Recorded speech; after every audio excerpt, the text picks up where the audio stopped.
इस बीच चलिए एक बार उन एनबीएफसीज को देख लेते हैं जो कि ऑन टैप बैंकिंग लाइसेंस में फ्रंट रनर है बैंकिंग लाइसेंसेस के लिए। आईआईएफएल होल्डिंग्स है जो कि 2% ऊपर है। इसके अलावा हमने देखा ईल्ड वाइज यहाँ पर अच्छा मूव देखने को मिला है। कुछ और एनबीएफसीज देख लेते हैं जिन पर आज अच्छा मूव है। कैनफिन होम्स है जो कि 1.5% ऊपर है। GHCL है जो कि करीब 1.5% पर। ये कुछ काउंटर्स हैं जहां पर आप अच्छा मूव देख सकते हैं। लेकिन आईआईएफएल होल्डिंग्स के चेयरमैन निर्मल जैन से हमने बात की और उनका ये कहना है कि जो नई गाइडलाइंस आई हैं ऑन टैप बैंकिंग लाइसेंस के लिए, उसके तहत ज़्यादातर शर्तें जो हैं वो आईआईएफएल होल्डिंग्स पूरी करती है और उन्हें उम्मीद है कि वो बैंकिंग लाइसेंस के लिए आवेदन दे सकते हैं। नए बैंक से उनका प्राइमरी मकसद जो होगा वो फाइनेंशियल इंक्लूजन को बढ़ाना होगा, जहाँ पे अंडर बैंक है या जो लोग जो इस तरह के क्षेत्र हैं जहाँ पे बैंकिंग सर्विसेज पूरी और बड़ी बात से पहुंच नहीं पाई है, तो वहाँ पे पहुंचना सबसे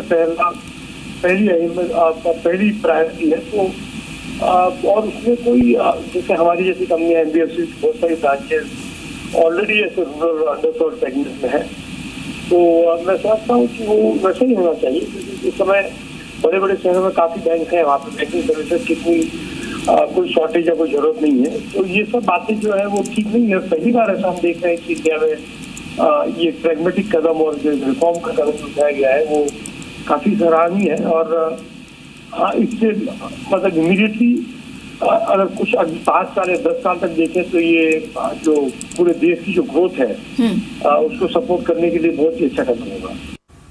बिल्कुल अविनाश, अब you know this virtually opens whole new arena. आप इससे देखिए, एक तो कॉर्पोरेट्स को बाहर रखा गया है, पीएसयू यूनिट्स को बाहर रखा गया है, सो एक क्लियरली एक लेवल प्लेइंग फील्ड यहाँ पर क्रिएट किया गया है। और इसका एक आफ्टर इफेक्ट ये हो सकता है कि हम छोटे छोटे टारगेटेड पॉकेट्स में ऑपरेट करने वाले बैंक्स देख सकते हैं। पूरा एनबीएफसी स्पेस स्पेशली जो ब्रोकिंग में है उन स्टॉक्स को आप देखिए, जिस तरह का मूव यहाँ पर देखने को मिला है, beat MOFSL, Edelweiss, IIFL and all. यहाँ पर एक्सपोजर आप बढ़ाना चाहेंगे, maybe reduce a bit in your banking portfolio. NBFCs में भी हमने काफ़ी रनअप देखा है, but look at the stocks broking में जो हैं। हमें लग रहा है कि पीएसयू बैंकों ने तो थोड़ा बहुत premium customers private sector banks के लिए छोड़ा है। इनके पास लोन बुक ग्रोथ काफ़ी कम है और ये जो टारगेटेड जो रेगुलेशन आया है इसका डायरेक्ट इम्पैक्ट पीएसयू बैंकों पे आएगा। तो मुझे लग रहा है कि जो बड़े बैंक्स हैं जैसे कि बैंक ऑफ बड़ौदा रहेगी, यूनियन बैंक है, पीएनबी है, यहाँ पे थोड़ा सा मैं एक्सपोजर कम करना चाहूँगा। और क्लियरली एडलवेस और आईआईएफएल होल्डिंग कहीं ना कहीं मुझे लग रहा है कि डेफिनेटली एक्सपोजर बढ़ाने के लिए स्कोप देते हैं, क्योंकि यहाँ पे रिस्क डेफिनेटली पीएसयू बैंकों के मुकाबले में काफी अच्छा है। जी चलिए, इस बीच आप देखिए मुथूट फाइनेंस को, ये भी एक कंटेंडर है on tap universal bank license के लिए। कंसिस्टेंट मूवर, कल भी 8% चला और अब भी 5% की तेजी लेकर डे हाई पर 373 के लेवल्स पर ट्रेड कर रहा है मुथूट फाइनेंस का स्टॉक। सुब्रा, आखिरी कमेंट्स आपसे, कोई ट्रेड समझ में आ रहा है मार्केट ओपनिंग के बाद इंट्राडे के लिहाज से?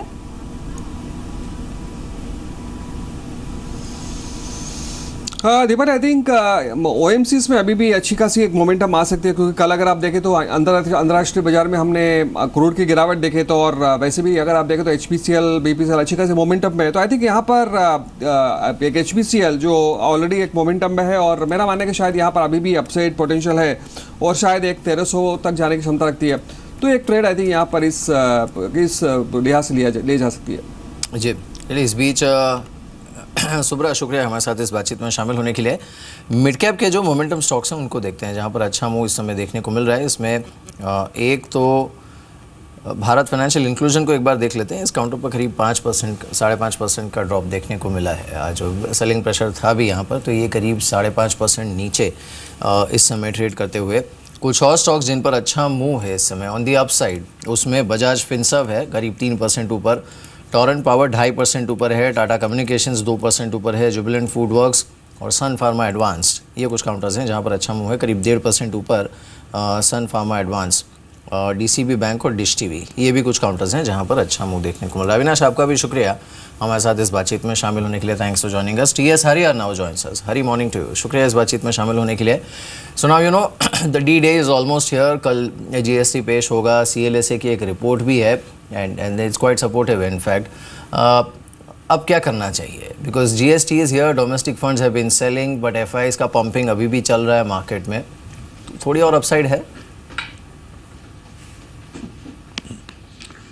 नहीं, मैं तो मानता हूँ कि अपसाइड्स डेफिनेटली है। देखिए, दो बात, एक तो एफआईएस की बाइंग जारी है, और जहाँ तक एमएफ्स का सवाल है, see MFs have been kind of selling in equities, पर आप एमएफ्स का इन्वेस्टमेंट डेट में देखिए, लेकिन पिछले महीने में $3 billion they've invested in debt. तो ऐसा नहीं है कि एमएफ्स इन्वेस्ट नहीं कर रहे हैं, पर आई थिंक फिलहाल वो डेट पे इन्वेस्ट कर रहे हैं। I think MF money still coming in. मेरे ख्याल से 2-3 चीज़ें पॉजिटिव रहेगी। पहली बात तो ये है कि मॉनसून अच्छी रही है, सो आई थिंक एक सेंटिमेंट के नज़रिए से अच्छा रहेगा। बट आई थिंक सबसे बड़ी बात जो है, ग्लोबली क्या हो रहा है कि आई थिंक जो funds are going towards equity because एक रिस्क ऑन ट्रेड आ रहा है। जो डेट है, लगभग $11 ट्रिलियन नेगेटिव यील्ड्स दे रहे हैं, और नेगेटिव यील्ड्स में लोग कब तक इन्वेस्ट करेंगे?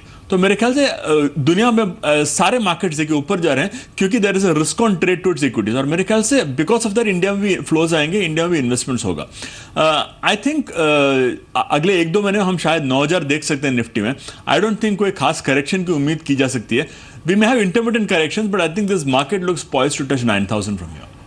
समित, आखिरी क्वेश्चन होगा आपसे। एनबीएफसी स्पेस से मुथूट फाइनेंस, यहाँ नेक्स्ट टारगेट्स क्या हो सकते हैं, और ऑटो एंड सभी पॉकेट से सोना कोई और स्टेयरिंग, दोनों पर आपके नेक्स्ट टारगेट्स क्या हैं? देखिए, मुथूट फाइनेंस की बात करें तो ऑलरेडी अच्छा खासा रन अप आया। लास्ट 5 दिनों में भी ये स्टॉक ने 275 से एक अच्छा खासा सर्ज दिया है। तो यहाँ पे ये स्टॉक प्राइस को हम चेज़ नहीं करना चाहिए। इनफैक्ट अगर ये यहाँ से रैली होता है टुवर्ड्स 395-400, वहाँ पे रैलीज़ में प्रॉफिट बुकिंग की सलाह होगी, और अगर एक्यूमुलेट करना है तो एक अच्छे खासे डिसेंट करेक्शन के लिए वेट कीजिए, या फिर कंसोलिडेशन के लिए। यहाँ पे फ्रेश बाइंग की सलाह नहीं होगी।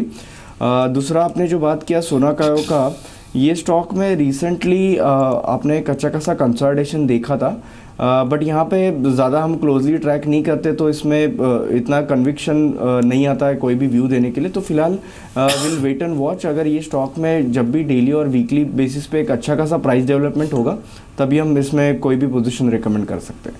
बिल्कुल। चलिए समित, बहुत बहुत शुक्रिया हमारे साथ इस बातचीत में शामिल होने के लिए। Thanks for joining us. Hotel में भी अगर आप देखें, होटल स्पेस में सिलेक्टिव स्टॉक्स हैं जिस पर अच्छा मूव है। अब now look at hotel Leela ventures, अच्छी वॉल्यूम्स के साथ ये चल रहा है। साथ ही एशियन होटल्स को देखिए, यहाँ पर अच्छा मूव है। EIH एसोसिएट होटल्स, इस पर अच्छा मूव है। आडवाणी होटल्स और एक काउंटर है जहाँ पर अच्छा मूव देखने को। ये कुछ स्टॉक्स हैं जिस पर इंटरेस्टिंग मूव देखने को मिल रहा है। प्रदीप होटचंदानी इस बीच हमारे साथ अब जुड़े हैं, उनसे बात करते हैं। प्रदीप, मॉर्निंग टू यू, शुक्रिया इस बातचीत में शामिल होने के लिए। Let's start with hotel space. Move अच्छा देखने को मिला है इस पूरे ही स्पेस में, चाहे वो होटल्स हो या फिर थीम पार्क्स, जैसे हमने डेल्टा कॉप में भी देखा। Now is it a rub off delta corp, या फिर इस स्पेस में वैसे भी आपको स्टीम दिख रही है इस समय? शुक्रिया, good morning. I think delta Corp एक अलग जो कसिनो स्पेस है वो उसको डिफ्रेंशिएट करेंगे। होटल स्पेस में जो इंडियन होटल है, रॉयल ऑर्किड है, वो तो ऑलरेडी अप ट्रेंड में थे, पर डेल्टा कॉर्प पर्टिकुलरली जो उसको सिक्किम में जो आई थिंक कसिनो का लाइसेंस मिला, उसके बाद काफ़ी लाइमलाइट में है। पर्टिकुलरली डेल्टा कॉर्प की अगर बात करें तो यहाँ पे एक अच्छा ब्रेकआउट भी देखने को मिला था 94-95 के ऊपर इसके मंथली चार्ट्स पे। तो यहाँ पे डेफिनेटली एक ओवरऑल स्ट्रॉन्ग अप ट्रेंड में है, और 112-113 का इनिशियल टारगेट हम लेके चल रहे हैं, और उसके ऊपर ये 130-135 का over couple of months levels दिखा सकता है। बाकी जो होटल स्पेस है, मेरे हिसाब से एक अच्छे अपमूव के बाद कंसोलिडेशन स्पेस में, इस स्पेस में हमारे जो पसंदीदा पिक रहे हैं वो इंडियन होटल और ताज जीवी के हैं। तो फॉर द टाइमिंग मेरे हिसाब से एक कंसोलिडेशन स्पेस है, और उसके बाद एक फ्रेश अपमूव बाकी होटल स्पेस में देखा जा सकता है। डेल्टा कॉर्प इस लेवल पे भी तेज़ी में है। मदरसन सुमी को आप देखिए, अब दिन के उच्चतम स्तरों पर ये शेयर आ चुका है, और अब ऑलमोस्ट 0.5% के गेंस लेकर 356 के लेवल्स पर है। डे हाई पर, कल भी ये स्टॉक डे हाई पर ही क्लोज हुआ था, और लगातार ऑटो एंसिलरी स्पेस में हम बाइंग देख भी रहे हैं। अभी सुबह से अब तक हम काफ़ी सारे स्टॉक्स का नाम ले भी चुके हैं, जिनमें बैंक ऑफ प्रोडक्ट्स है, मदरसन सुमी, सोना कोयो स्टीयरिंग, JMT ऑटो, जहाँ पर लगातार बाइंग हमने देखी भी है। रिको ऑटो एक स्ट्रॉन्ग परफॉर्मर है प्रीवियस सेशंस में। हरी, आपकी चॉइसेस क्या हैं फ्रेश इन्वेस्टमेंट के लिहाज से पूरे ऑटो एंसिलरी स्पेस में? दीपाली, अनडाउटेडली जो आप पहला स्टॉक आपने जिक्र किया, Motherson Sumi, I think that has been one of my favourites for a very long time. Unfortunately ये जो वोक्सवैगन का किस्सा हुआ, उसके बाद आई थिंक काफ़ी हद तक हमने देखा कि इंस्टीट्यूशंस ने मदरसन सुमी बेचा था। But I think now what's happening is Motherson Sumi ने ग्लोबली अपना बिजनेस मॉडल को डाइवर्सिफाई किया है। काफ़ी हद तक they are still one of the best auto ancillary companies across European market. और मैं मानता हूँ कि जो करेक्शन के बाद एक अट्रैक्टिव वैल्यूएशन लेवल्स आया है, that has made the stock good. In fact ये स्टॉक काफ़ी रैली कर चुका है, अराउंड 250 से 350 तक रैली कर चुका है। पर मेरे ख्याल से इवन एट दीज लेवल्स यदि आप एक लॉन्ग टर्म इन्वेस्टर के नजरिए से देखते हो तो मुझे लगता है कि that still continues to be the best pick among the auto ancillary stocks. जी, इस बीच आप टेक महिंद्रा को देखिए, डिसअपॉइंटिंग अर्निंग्स के बावजूद भी स्टॉक की एक शुरुआत सॉफ्ट नोट पर जरूर हुई थी, लेकिन एक स्ट्रॉन्ग रिकवरी लोअर लेवल से और अब दिन के उच्चतम स्तरों पर टेक महिंद्रा 3.5% की बढ़त लेकर कामकाज कर रहा है। नतीजों के बाद ब्रोकर हाउसेस की रिपोर्ट्स भी हमने आपको बताई। मिक्स्ड व्यूज हैं यहाँ पर। कुछ हाउसेस का मानना है कि 510 तक के लेवल्स तक ये पहुंच सकता है, वहां का प्रॉफिट समेटने चाहिए जिन्होंने होल्ड किया हुआ है।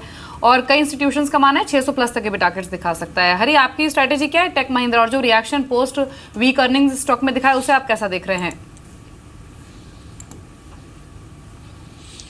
देखिए, within the technology pack हमें फिलहाल एक्चुअली दो स्टॉक्स पसंद है। एक आई थिंक TCS है और दूसरा टेक महिंद्रा है। टेक महिंद्रा थोड़ा आई थिंक डिसअपॉइंटिंग रहा, बट मेरे ख्याल से ये जो उम्मीद की जा रही थी कि बिकॉज ऑफ ब्रेक्सिट एंड जो इम्पैक्ट आएगा उससे टेक महिंद्रा बहुत बड़ा नेगेटिव इम्पैक्ट आएगा, I think that now seems to be history. तो आई थिंक कोई बड़ा इम्पैक्ट ब्रेक्सिट का नहीं है।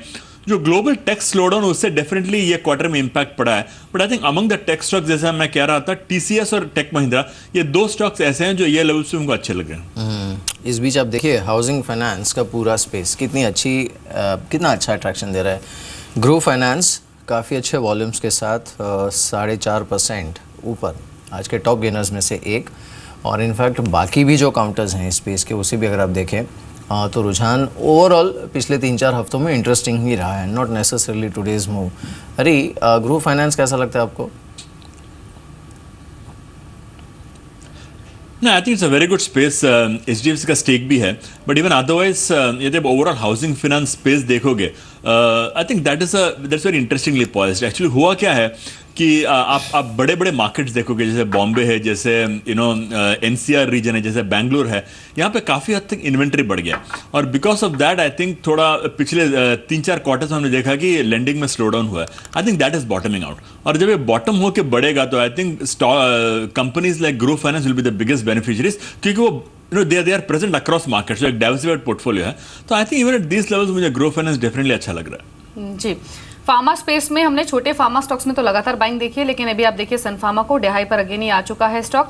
और इनफैक्ट सुबह आज खबर आई भी थी कि ग्लूमेट्जा एक दवा है जिसका अप्रूवल मिला है कंपनी को US FDA से। डायबिटीज के ट्रीटमेंट के लिए दवा का इस्तेमाल होता है, और इम्पोर्टेंट ये है कि US मार्केट जो है इस दवा का वो ऑलमोस्ट $1.2 बिलियन का है। तो डिसेंट सेल्स इस दवा की है US मार्केट में, और सन फार्मा करीब 0.25% ऊपर ट्रेड कर भी रहा है। कल भी खबरों में था अंकलेश्वर यूनिट को लेकर। लेकिन टेक्निकली प्रदीप, अगर फार्मा में कोई ट्रेडिंग स्ट्रेटेजी बनानी हो तो कौन सा स्टॉक आपके रडार पर रहेगा? क्योंकि आज हमने पैराबायोलिक drug, Ajanta pharma, Dishman pharma, इन स्टॉक्स में भी रुझान पॉजिटिव देखा है। देखिए, यहाँ पे मिड कैप फार्मा में हमको विनती ऑर्गेनिक बहुत अच्छा लगता है, साथ में एक नाटको फार्मा भी है जहाँ पे भी अच्छे चार्ट्स बन रहे हैं weekly as well as monthly pattern पे। फ्रंटलाइन फार्मा में देखें तो सन फार्मा की पर्टिकुलरली बात करें तो यहाँ पे 890-900 के रीजन में इसका टफ रेजिस्टेंस है, जो इसका फरवरी 2016 का हाई है, तो वो क्रॉस करने का वेट करेंगे। फिलहाल एक अच्छा कंसोलिडेशन ज़रूर से दिखा रहा है, और 900 के ऊपर इसमें अच्छा ब्रेकआउट माना जाएगा। मेरे हिसाब से मिड कैप फार्मा स्पेस की जो मैंने बात की, वहाँ पे इस लेवल पे ज़्यादा बाइंग का अपॉर्चुनिटीज़ है। चलिए, इस बीच हमारे साथ अब R श्रीशंकर भी जुड़े हैं, उनसे बात करते हैं। श्री, मॉर्निंग टू यू, शुक्रिया इस बातचीत में शामिल होने के लिए। So you know what are you doing now? कल GST भी हो रहा है, प्रेजेंट मोमेंटम अच्छा है, FI इनफ्लोज कंटिन्यू। हरी हमारे साथ हैं, वो इनफैक्ट कह रहे हैं कि 9000 इज ऑन द रेडार। आपका भी यही व्यू है क्या? See, momentum is there. Momentum is there in almost all the global markets, but earnings doesn't justify the kind of momentum that we have today. That is the issue. जी, चलिए, इस बीच कुछ stocks जो कि day high पर trade करें उनमें आप देखिए ग्रू फाइनेंस को ऑलमोस्ट 5% का सर्ज लेकर दिन के उच्चतम स्तरों पर यह स्टॉक आ चुका है। अच्छी बाइंग हमने आज ग्रू फाइनेंस के स्टॉक में देखी। पूरा ही NBFC स्पेस में लगातार हमने खरीदारी आते हुए देखी है, और साथ ही कुछ और स्टॉक्स देखें, आप देखिए पूरा ही शुगर स्पेस, द्वारिका शुगर के अलावा अपर गैंगेस शुगर करीब 6.5% ऊपर ट्रेड कर रहा है। डालमिया भारत शुगर में करीब 5.5% का उछाल है। तो वापस आज शुगर सेक्टर जो है वो लाइमलाइट में आया है और डे हाई पर ज्यादातर शेयर्स अभी ट्रेड कर रहे हैं।